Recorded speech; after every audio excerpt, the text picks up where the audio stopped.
What's up guys, welcome back to the channel. So as you all know, my Landcruiser's been making some weird whirring belt noise for the last couple weeks, and through the process of elimination I've changed the power steering pump, the belt, the idler pulley, and the tensioner pulley to no avail. You can see all these videos on my channel. I'll have them in the link in the description down below.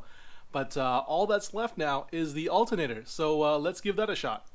So as you already know, first we're going to take off the engine cover and this intake pipe. Make sure you disconnect your battery terminals. That way you don't get electrocuted when you're trying to take the alternator out. But with all that off, you can see this is the power steering, which I've already replaced in a different video. Underneath that, this guy right here, the smaller pulley, is the alternator.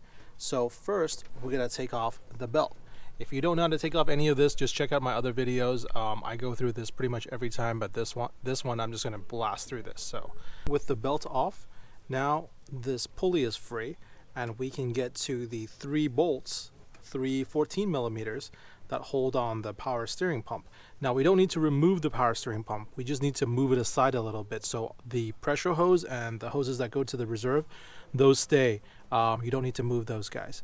So just the mounting bolts, take them out. We can shift the power steering up a little bit and then get to the alternator. Now with the power steering loose, all the bolts are removed, you can kind of see the 14 mil holding the alternator in. It's right there where my finger is. There's one on the top, one on the bottom, and once you take it out, the alternator is loose.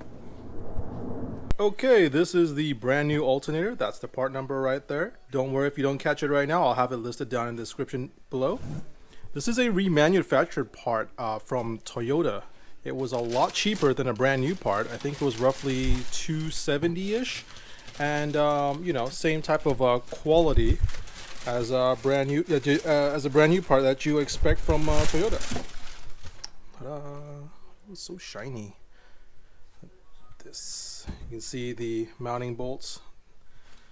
This would be the top, this would be the bottom, and then it would just slide out. Then you've got your plug, the actual power cable, and then on the back you have the plug that you unplug and pull out. So that's what I gotta, these two are what I have to undo right now on the car. So I ended up having to take off the hard line, the pressure line on the power steering, because that pump is completely in the way of everything. So once I took that off, I should be able to move the pump out of the way because all the other lines are replaced with kind of lengthy lines. And then I should be able to get the alternator out. As you can see, the alternator is down there, is just sitting waiting to come out. Just don't have enough space right here. So hopefully this will work. And there we go. One used alternator. Should have really done this with the when I did the power steering pump, but you know, live and learn. There's the old alternator and the new one. The old one doesn't seem that bad, but I mean, when you spin it, it looks really bad. It's because you know, you go off-roading sometimes and puddles, you get excited and you know, it's way at the bottom, so it gets all caked up with this mud. But let's try to put the new one in now and see if the sound is still there. See if I need to change anything over. Nope, not really. There's a bolt in there, a bolt in there. So you put the power wire right here, put the other bolt on that I have in the car, plug it in. The plug looks exactly the same. I think we're okay. So there we have it. The new alternator is in. Now I gotta just put the power steering pump over there. It's just chilling. Could have put it back in, tighten up the banjo, put the belt back on, and we should be able to test it out. I have everything back together. The little airbox thing back in, all the vacuum hose hooked up. I've got the belt tensioned properly, and I don't know if you can see that, but the alternator's down there next to the power steering pump. The only thing that I have left to do before I start is to refill the power steering reservoir, because when I cracked open the banjo bolt, I let all the fluid out. So I'm going to fill that up and then give it a start. Okay, moment of truth.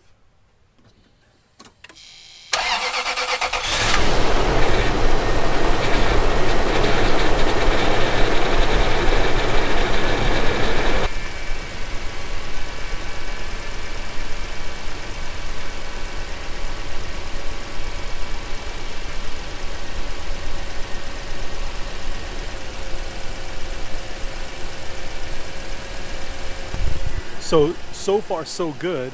I don't hear much of the sound at all. Let me bleed the power steering system, because right now you can see it's still a little bit foamy. I'll have to turn the wheel left and right a couple times, and let's see what it does.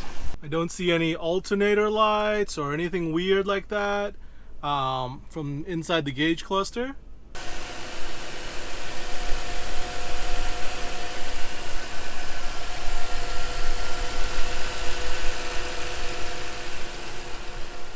So I think that did it. I don't hear any more noise. There's a little bit of noise, but it's just regular engine noise. There's no more of that weird whining that you can hear from inside the car. I think that's it. I think that finally did it. After changing out the power steering pump, the alternator, the belt, the idler pulley, and the tension pulley, the sound is finally gone. Now, a lot of you might think that's a waste, but all the parts that were switched out had about 200,000 miles on it. It was either now or I have it break on a trail somewhere, which would have been much worse. So if you found this video helpful, don't forget to like and subscribe.